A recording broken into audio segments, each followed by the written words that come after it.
오늘은 바리새인과 헤롯의 누룩이라는 제목으로 하나님의 말씀 나누도록 하겠습니다. 아마 7, 8년 전의 이야기인 것 같습니다. 다 큰 두 아들, 아마 그 당시에, 지금은 대학생 20대지만 그 당시에는 중학생, 고등학생이었던 두 아들을 둔 집사님 부부 가정에 어느 날 고양이 한 마리가 생겼습니다. 이 중학생이었던 둘째 아들이 하교하면서 울고 있던 이 고양이 한 마리를 집으로 데리고 온 것인데요. 그 집사님이셨던 그 부부는요, 얼마나 그 고양이를 싫어했는지 모릅니다. 이 고양이를 싫어하는 분들이 아직도 많으시지요. 처음에는 경악을 하셨는데 신기한 것은 무엇이냐면 나중에는 이 자녀들보다 이 부모님, 이 집사님 부부가 이 고양이를 더 좋아하는 모습을 보게 되었습니다. 저에게도 막 사진을 보여주면서 그 할머니가 손주 자랑하듯이 저에게 자랑하는 그러한 모습도 볼 수 있었습니다. 이 두 아들만 있었던 이 척박한 이 가정 분위기가 이 고양이 한 마리로 인하여 더 좋아지는 것을 보게 되었습니다. 올 초에 이 집사님, 지금은 권사님이 되셨는데 이 집사님을 뵌 적이 있었는데 고양이 아직도 잘 지내냐 제가 물었을 때에 아주 사랑을 받고 아직도 잘 자라고 있다라는 말을 듣게 되었습니다. 실제로 미국의 한 연구기관의 연구 결과를 보게 되면 이 애완동물을 갖게 된 후부터 가족이 함께 보내는 시간이 더 많아졌다라고 말한 그러한 가정이 52%나 된다고 합니다. 애완동물이 생긴 후에 가정의 행복과 즐거움이 증가되었다라고 말한 그러한 가정은요 70%가 넘었다고 합니다. 이러한 결과를 보면서 제가 생각하게 된 것은 무엇이냐면 이 고양이 한 마리가 가정에 들어왔을 때 그 가정에 긍정적인 이 기쁨이 넘치는 것, 긍정적인 변화를 가져오게 되는 것을 보면서 예수님을 모시는 우리의 가정과 우리의 심령에는 왜 이러한 이 긍정적인 변화들이 잘 일어나지 않을까라는 생각을 해보게 되었습니다. 신앙생활 하면서 잘 변하지 않고 반복되는 이 죄악 속에 갇혀 사는 그러한 나의 모습, 우리 신앙인들의 모습을 볼 때에 때로는 답답한 마음까지 느끼게 됩니다. 예수 그리스도를 믿는 나는 왜 여전히 변하지 않는가? 이러한 질문을 한번 던져 본 적이 없으십니까? 오늘 본문 속에는요, 우리의 모습보다도 어떻게 보면 더 답답한 사람들이 등장합니다. 누구입니까? 바로 예수님의 제자들입니다. 이들은요, 우리보다 더 어떻게 보면 답답한 모습을 보게 됩니다. 왜냐하면 예수님과요, 함께 수년을 지내며 예수님께서 행하셨던 수많은 이적과 표적을 직접 보고 들은 자들이 바로 예수님의 제자들이었기 때문에 그렇습니다.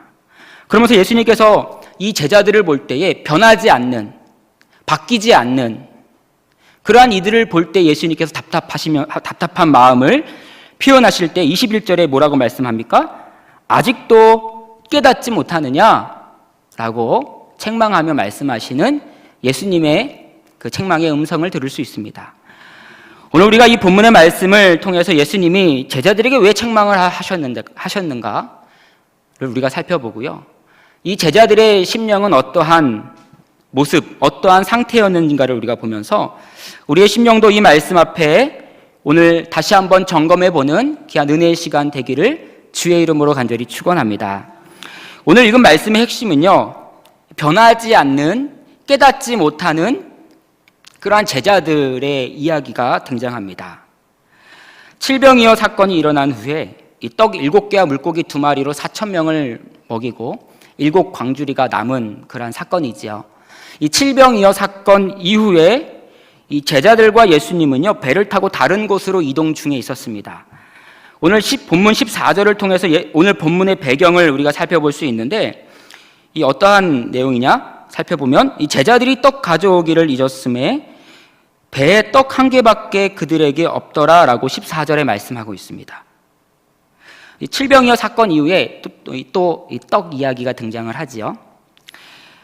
우리가 이 교회에서 사역을 할 때에 이 중요한 역할을 감당하는 다 중요하지만 이 공동체 안에서 또 어떠한 우리가 행사를 하거나 이 사역을 진행할 때에 아주 중요한 역할을 감당하는 그러한 사람이 누구냐면요, 이 회계와 이 돈을 관리하는 사람과 이 식사를 준비하는, 담당하는 사람입니다. 어디서 밥을 먹을 것인지, 무엇을 먹을 것인지가 아주 중요한데요, 우리는요, 밥때가 지났거나 식사가 부실하면 어떻게 보면 그 행사나 그 사역이 제대로 진행되기가 어렵다라는 것이죠. 이 예수님 제자들에게도 마찬가지였습니다. 칠병이어 기적을 체험한 그 후에 그때 남았던 7 광주리는 어디 갔는지, 그들에게 떡 한 덩이밖에 없었습니다. 급하게 아마 자리를 떠났기 때문에 그랬는지는 모르겠습니다. 제자 중에 담당자가 누구였는지는 모르겠지만 아마 깜빡했거나 어떠한 실수가 있었던 것 같습니다. 제자들이 수군대기 시작합니다. 먹을 게 없기 때문에 그들이 야, 이거 어떡하냐 의논하고 상의하고, 야, 그 누가 담당인데 이거 왜 안 챙겼냐, 이러한 이야기들을 했겠지요. 그때 제자들의 떡 이야기 하신 소리를 들으신 예수님께서 15절에 뭐라고 얘기합니까? 바리새인들의 누룩과 헤롯의 누룩을 주의하라 라고 말씀하고 있습니다. 누룩 이야기가 나오니까요, 떡과 관련된 이야기잖아요. 누룩 이야기가 나오니까 제자들이 긴장하고, 야, 예수님께서 우리가 떡 안 가져온 거 아시고 뭐라고 하시는가 보다 라고 이 제자들이 그렇게 생각을 하며 제자들이 더욱 수군거리고 또 책임을 추궁하기도 하고 의논하면서 예수님께 뭐라고 얘기합니까? 우리에게 떡이 없습니다 라고 말씀하고 있습니다. 16절 보면 얘기 나오죠. 예수님께서 떡 문제로 이들을 책망했습니까? 야, 어떻게 이동하는데, 사역을 진행하는데 떡을 안 챙길 수 있느냐, 이렇게 책망하셨습니까? 아닙니다. 떡 문제를 가지고 저렇게 수군대며 서로 추궁하고 충돌하는 그들의 모습을 가지고 하나님께서 책망했다라는 것입니다. 그 책망의 내용이 바로 11절에서 21절까지의 내용입니다. 21절에 뭐라고 아까 우리 책망하였습니까? 아직도 깨닫지 못하느냐. 뭘 못 깨달았습니까, 제자들이? 19절에 이렇게 얘기합니다. 내가 떡 5개를 5,000명에게 떼어줄 때 조각 몇 바구니를 거두었느냐? 10바구니, 12바구니입니다. 20절에 이렇게 얘기합니다. 7개를 4,000명에게 떼어줄 때 조각 몇 광주를 거두었느냐? 7광주리입니다. 5병이어 사건 기적과 7병이어 기적 사건을 예수님께서 말씀하시면서 왜 깨닫지 못하느냐? 라고 책망하고 있는 모습을 볼 수 있다라는 것입니다. 이건 무슨 말씀입니까? 이 말은요, 5병이어와 7병이의 사건을 통해 풍성한 기적을 베푸시는 은혜를 너희들이 경험하고도 또 떡 걱정으로 하루하루를 걱정과 염려로 살아가고 있구나, 믿음 없는 자들아, 이렇게 책망하고 있다라는 것입니다. 사실 제자들을 뭐라 하기에 그런 것이요, 우리의 모습을 우리가 돌아볼 때에 우리도 매일매일 먹는 것과 입는 것, 사는 것에 대해서 걱정을 하며 살아갑니다. 여러분, 아침 먹고 어떤 것도 걱정합니까? 점심에 뭐 먹을까? 점심 먹고 또 뭘 걱정합니까? 저녁에 뭐 먹지? 우리의 삶의 모습 아닙니까? 우리의 고민, 우리의 삶의 문제 아닙니까? 떡은요, 우리의 삶의 문제들, 우리의 필요의 문제들을 이야기하고 있습니다. 이러한 삶의 문제들이 우리의 삶 속에서 결코 무시될 수는 없습니다. 그러나 예수님께서 원하시는 것은 이러한 떡과 같은 삶의 문제들, 이러한 필요의 문제들이 우리의 신앙생활과 우리의 삶 속에서 최대의 관심과 목적이 되어서는 안 된다라고 말씀하고 있다라는 것입니다. 그걸 책망하고 있다라는 것입니다. 염려하고 두려워하고 수군대고 서로 다투고 하는 그들의 모습을 보면서 하나님이 깨닫지 못하느냐라고 책망하고 있다라는 것입니다. 마태복음에 예수님께서 이러한 말씀을 하십니다. 너무나 유명한 말씀이죠. 공중에 나는 새를 보라. 심지도 않고 거두지도 않고 창고에 걷어들이지도 않는데 누가 기르십니까? 하나님이 기르신다. 저 들에 핀 백합화를 보라. 수고도 아니하고 길쌈도 아니하는데 솔로몬의 영광이 이 꽃 하나만 못했다라고 말씀하고 있습니다. 그 다음에 뭐라고 말씀합니까? 하물며 너희일까 보냐? 이 믿음이 작은 자들아, 하나님이 책망하고 있다라는 것입니다. 염려하지 말라라고 말씀하고 있는 것이죠. 우리의 삶은요, 우리의 신앙생활, 우리의 심령을 한번 우리가 점검해 볼 때 우리의 삶은 예배하고 은혜 받고 돌아서면 삶의 염려와 걱정과 두려움으로 가득한 삶을 살아가고 있는 우리의 모습을 보게 됩니다. 우리에게도 세상의 걱정인 떡 걱정으로 하루하루를 살아가고 있다는 것입니다. 오늘 제자들은요, 칠병의 기적을 경험한 지 얼마 되지도 않았습니다. 경험하고도 바로 떡 걱정을 하며 수군대는 그들의 모습을, 그들의 믿음의 상태를 우리가 살펴볼 수 있는 것입니다. 그러나 이 시간 우리가 기억해야 될 것은 제자들과 주님이 함께 하고 있다는 그 사실을 우리가 기억해야 될 줄로 믿습니다. 우리에게도 마찬가지입니다. 어떠한 시련 속에서도 주님은 어제나 오늘이나 앞으로도 동일하게 우리와 함께 하신다라는 사실입니다. 그분의 인자는 아침마다 새로워서 자비와 긍휼이 무궁하신 하나님이심을 믿는 우리가 되어야 될 줄로 믿습니다. 믿음 있는 자처럼 이 사실을 우리가 꼭 기억하고 세상 속 염려 가운데서도 담대히 주님만을 의지하는 그러한 하나님께 칭찬받는 우리 모두가 다 되시기를 주의 이름으로 간절히 축원합니다. 이어서 제자들이 깨닫지 못하는 이유는 무엇일까? 그렇게 많은 기적을 눈으로 보고 경험한 이 제자들이 왜 날마다 믿음 없는 소리를 하는 것일까? 그 이유가 뭐라고 오늘 성경은 이 제자들을 고발하고 있습니까? 마음이 둔하여졌기 때문이다라고 고발하고 있습니다. 오늘 본문 17절 말씀인데요. 우리 17절 말씀 한번 같이 한번 읽어볼까요? 17절 시작.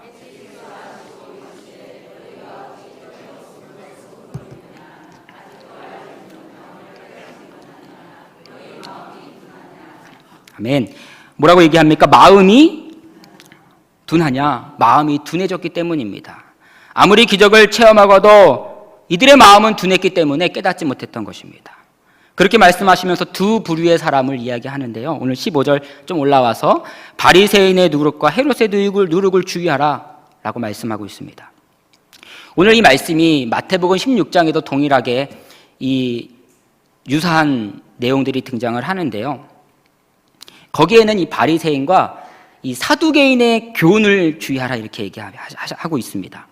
그래서 바리새인은 우리가 잘 알다시피 이 율법에 열심히 있는 자들이었지만요, 그들은요, 그들의 그 종교적 열심이 형식주의로 빠진 자들이 바리새인이었습니다. 처음에는 너무나 열심히 신앙생활을 했지만 형식적인 신앙생활을 했던 자들이죠. 그리고 오늘 나온 헤롯 또는 바리새인 이 같은 이 부류라고 볼 수 있는데요. 이들은요, 세속주의에 빠진 이 세상적인 것들을 먼저 삶의 목적을 두고 살아가는 자들이라고 우리가 볼 수 있습니다. 이들의 누룩을, 다른 말로 이들의 교훈을 조심하라라고, 주의하라라고 말씀하고 있다는 것입니다. 왜냐하면 이들은요, 예수님 보시기에 누구보다도 형식적인 신앙생활, 또 세속적인 그들의 삶의 모습들이 그들의 모습은요, 누구보다도 마음이 둔한, 심령이 강팍한 대표적인 인물이었기 때문입니다. 오늘 우리가 읽지는 않았지만 이 11절의 말씀을 올라가 보면요, 오늘 본문의 말씀과 무관하지 않습니다. 칠병이어 기적이 일어나고 오늘 본문의 말씀을 우리가 이 11절, 12절, 13절을 우리가 뛰어넘고 우리가 읽었는데 11절의 말씀도 오늘 본문의 말씀과 크게 상관이 없는 말씀은 아닙니다. 누가 등장합니까? 이 바리새인이 등장하잖아요.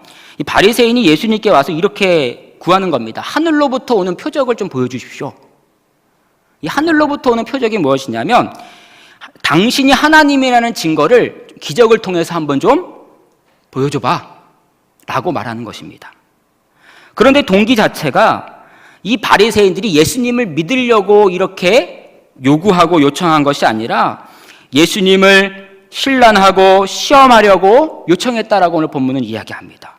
뭔가 좀 책 잡으려고, 그러니까 믿으려고 한 게 아니라 뭔가 이렇게 좀 시험하고 책 잡으려고 했다라는 불순한 의도가 그들 가운데 있었다라는 것이죠. 그래서 이들이 그들의 마음을 꿰뚫어 보는 예수님께서 이 마음속으로 깊이 탄식하시며 이렇게 얘기합니다. 이 세대에게 표적을 주지 아니하리라 라고 말씀하고 있습니다. 너희들에게는 보여주지 않겠다. 예수님을 찾아온 바리새인들도 사실 예수님께서 행하신 많은 기적과 표적들을, 그 소문들을 들었죠. 듣고 알고 있었고 때로는 본 사람들도 있었습니다. 이들의 마음은요, 그러나 둔한 자들이었으며 심령이 강팍한 자들이었기 때문에 깨닫지 못하고 어떻게 한번 책 잡아볼까 시험하고 신란했다라는 것입니다. 오늘 주변에 여러분들 주변 또 제 주변에도 종종 이러한 이 불신자들이 있는데요. 하나님이 계시다라는 증거를 기적을 한번 보여주면 내가 믿겠다. 있지 않습니까? 신비한 기적이 일어나면 내가 교회 나갈게. 라는 그런 불신자들이 종종 있다라는 것입니다. 여러분들 이러한 사람들 앞에 기적이 일어나면 이분들이 믿을까요? 믿는 분도 계시겠죠. 그러나 그렇지 않다라는 것입니다. 믿지 않으려 한다면 어떠한 신비한 기적이 일어난다 할지라도 믿을 수 없다라는 것입니다. 믿지 않는다라는 것이죠. 무신론자들은요, 분명히 아마 그러한 기적들을 우연일치다 라고 아마 주장했을 것입니다. 여러분들 구약을 보면 하나님의 백성이었던 이 출애굽했던 이스라엘 백성들의 모습을 우리가 좀 살펴보면 이들에게는 어마어마한 기적, 하나님의 놀라운 은혜가 부어졌던 백성들이었습니다. 어떠한 기적입니까? 이집트를 탈출하기 전에 10가지 재앙의 기적들을 직접 눈으로 경험한 자들입니다. 그리고 홍해가 갈라지는 기적들을 눈앞에서 봤어요. 그리고 광야, 살아갈 수 없는, 행군할 수 없는 이 광야에서 불기둥과 구름기둥이 그들을 보호했고 만나와 메추라기가 하늘에서 내리는 기적을 체험한 백성이었습니다. 그러한 기적을 체험하고도 마지막 때 이들이 어땠습니까? 여호수아와 갈렙 외에는 다 하나님을 신뢰하지 않았습니다. 다 불신했다라는 겁니다. 여러분 왜 그렇습니까? 이들의 마음이요 둔해졌기 때문에 그렇습니다. 오늘 본문 가운데 우리가 살펴보면 아침마다 새로운 기적으로 은혜를 베풀어 주시고 계시는데 나중에는요 둔해진 거예요. 강팍해진 거죠. 나중에는 그러려니 당연한 듯 이들의 심령이 둔해졌다라는 것입니다. 여러분 우리 삶 가운데도 얼마나 큰 은혜가 우리의 삶 가운데 부어지고 있습니까? 이것도 감사하고 저것도 감사한 제목들이 얼마나 많이 있습니까? 그러나 우리 마음 가운데 둔해져 하나님의 은혜인 것을 우리가 잊고 살 때가 너무나 많다라는 것입니다. 하나님을 신뢰하지 못하고 살아갈 때가 너무나 많다라는 것입니다.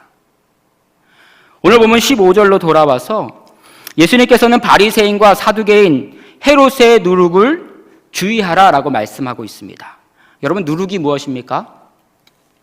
이 빵을 부풀리게 하는 효소이잖아요.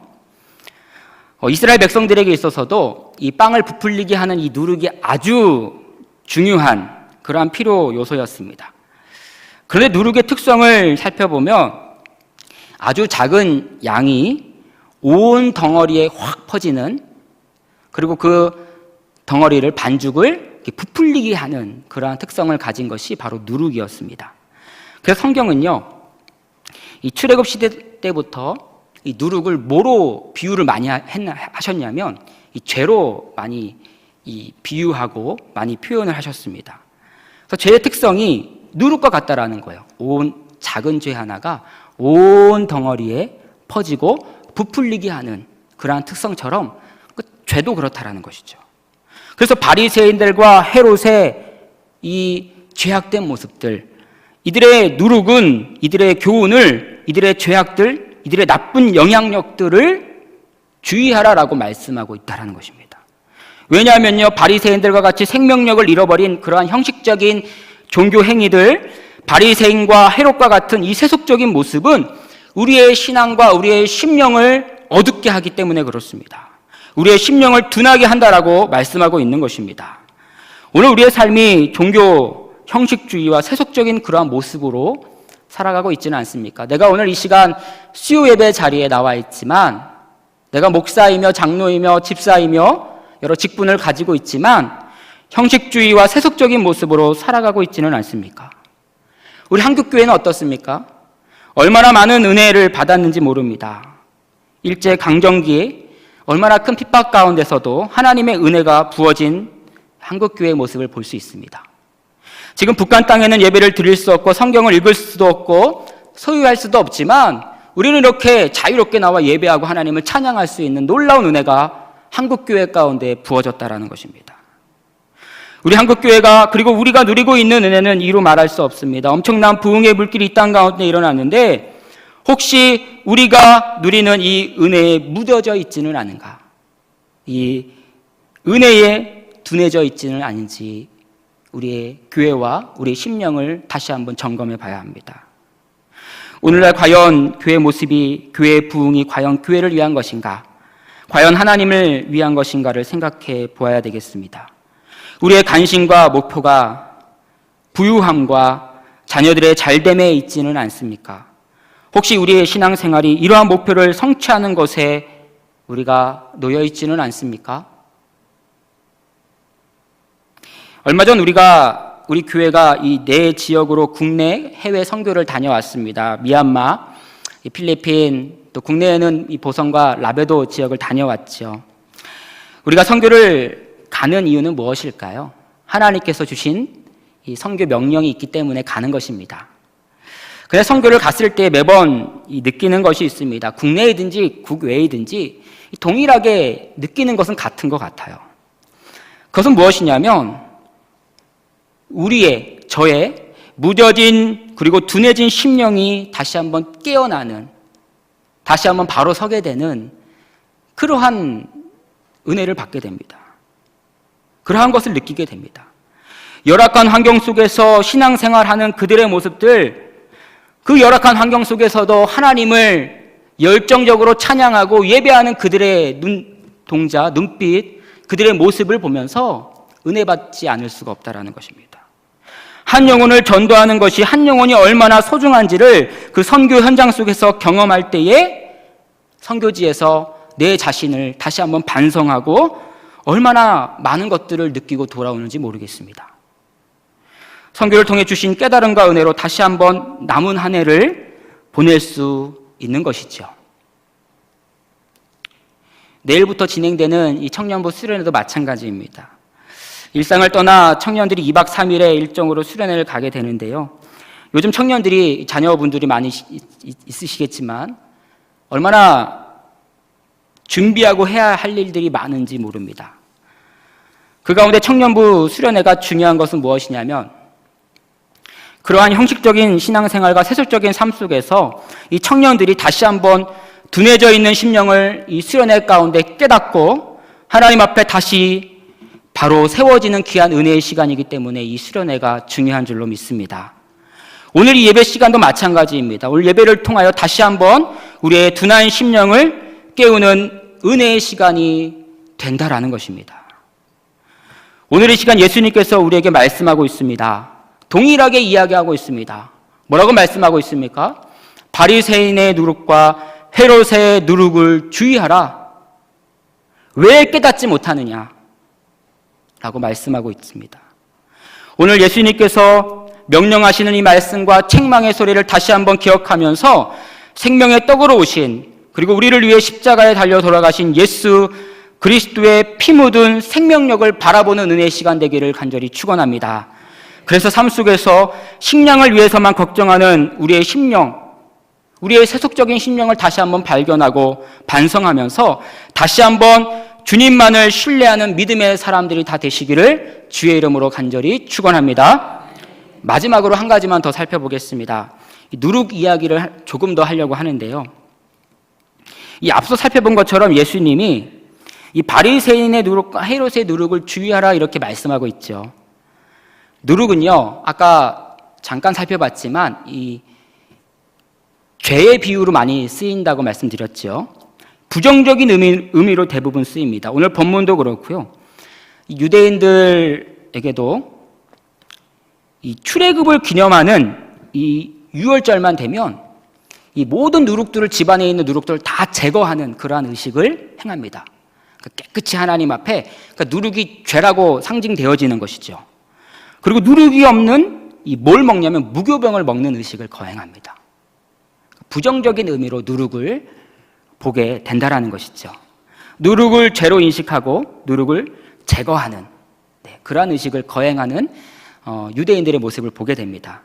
고린도전서 5장에서 바울은요, 고린도 교회 성도들에게 뭐라고 얘기하냐면 묵은 누룩을 제거하라. 똑같죠. 이렇게 권면하고 있습니다. 그런데 성경에 보면요, 딱 한 군데 누룩이 긍정적으로 쓰여진 그런 말씀 구절이 있습니다. 마태복음 13장 33절을 보면요, 이 천국 비유를 할 때 누룩 이야기를 하세요. 제가 한번 읽어드릴게요. 천국은 마치 여자가 가루 서말 속에 갖다 넣어 전부 부풀게 한 누룩과 같으니라. 천국을 누룩이라고 비유하고 있습니다. 누룩의 특성을 긍정적으로 표현하고 있는 이야기인데, 천국의 시작은 아주 작지만 복음의 능력으로 인해서 하나님의 통치와 영역이 누룩처럼 확장될 것이다 라고 말씀하고 있다는 것입니다. 이처럼 우리는 죄의 누룩들을 주의해야 합니다. 형식주의, 물량주의, 세속주의를 우리는 주의해야 합니다. 그러나 이 세상 속에서 우리가 해야 될 것은 천국의 누룩, 복음의 누룩을 전하는 자들이 되어야 한다는 것입니다. 우리를 통해 천국이 하나님의 통치와 영역이 누룩처럼 확장되는 은혜가 있어야 될 줄로 믿습니다. 아브라함과 조카 롯이 있었습니다. 가정의 갈등으로 인해서 아브라함과 롯은 헤어지게 되지요. 롯이 그 아브라함을 떠나서 정착한 그 지역은요, 그 당시 최고의 기름진 땅이었습니다. 그곳이 어디입니까? 우리가 너무나 잘 알고 있는 소돔과 고모라 지역입니다. 그런데 롯 말년에 이 성경에서 뭘 이야기하고 있냐면, 이 하나님의 천사와 그 아브라함과의 그 흥정하는 대화 이야기가 등장하죠. 천사가 뭐라고 얘기합니까? 이 성에, 소돔과 고모라 성에 의인 10명이 있으면 내가 그 성을 멸하지 않겠다라고 그렇게 이야기합니다. 그런데 이 성에 10명의 의인이 있었습니까? 불행하게도 10명의 의인이 없어서 소돔과 고모라가 멸망하는 것을 보게 됩니다. 그런데 이 소돔과 고모라 성에 누가 있었습니까? 롯이 있었죠. 롯을 성경은 뭐라고 얘기하냐면 성문에 앉아 있었던 자, 이렇게 표현하는데, 이 말은 무엇이냐면 그 지역에서 최고의 이 재판관 자리에 있었던, 어떻게 보면 출세한 그러한 위치에 있었던 자로 볼 수 있습니다.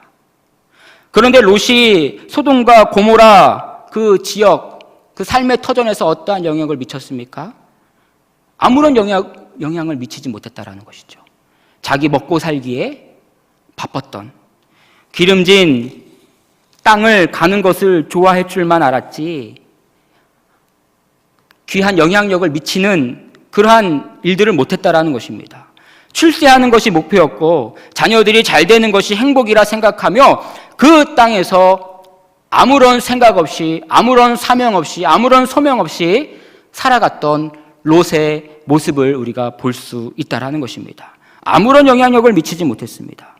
바리새인과 오히려 바리새인의 누룩과 헤롯의 누룩에 점령당하며 살았던 롯의 모습을 볼 수 있다는 것이죠.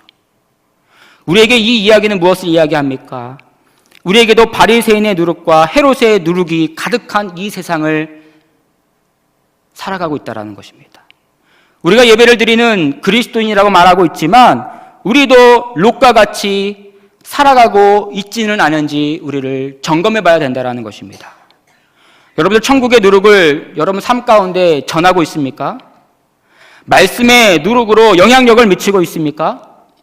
직장에서, 학교에서, 부모로서 어떠한 영향력을 미치고 있습니까? 오늘 이 예배 시간 다시 한번 기억하는 시간 되길 간절히 소망합니다. 우리의 심령을 둔하게 하는 종교적 형식주의와 세속적인 삶의 모습을 버리고 우리의 심령 가운데 하나님의 말씀으로 채우고 하나님의 은혜로 채우며 근심과 걱정이 아닌 믿음으로 승리해 나가는 삶을 살아가는 우리 모두가 다 되기를 간절히 축원합니다. 그래서 우리를 바라보는 사람들에게 천국의 누룩을 전하게 되는 영향력 있는 하나님의 참된 믿음의 자녀들 다 되시기를 주의 이름으로 간절히 축원합니다. 기도하겠습니다. 오늘 말씀을 기억하며 기도하겠습니다.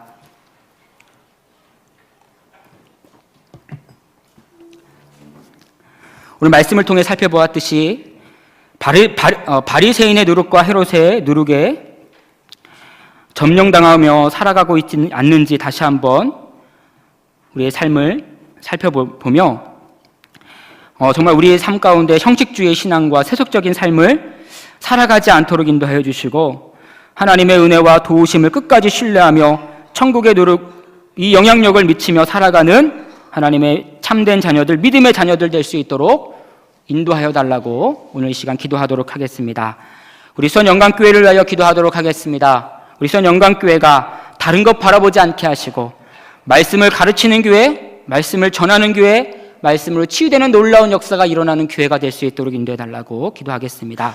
하반기 사역이 진행되고 있습니다. 은혜롭게 잘 진행되게 하여 주시되 특별히 백투스쿨 우리 특별 기도회, 특별 새벽 기도회를 위해 기도해 주시고 내일부터 진행되는 청년부 수련회, 청년들이 세상 속에서 말씀으로 승리하는 거룩한 산제물이 될 수 있도록 인도해 달라고, 또 담임 목사님을 위해 기도할 때 영육의 강건함과 성령의 충만함으로 주님의 귀한 말씀 전하실 때 목양사역 감당하실 때 부족함 없도록 인도해 달라고 담임 목사님을 위해서 기도해 주시고, 또 기억나시는 환우를 위해 기도해 주시고, 또 각자 가지고 나오신 기도 제목들 하나님 앞에 간절한 마음으로 아뢰도록 하겠습니다. 우리 주여 한번 외치시며 우리 통성으로 기도하도록 하겠습니다. 주여!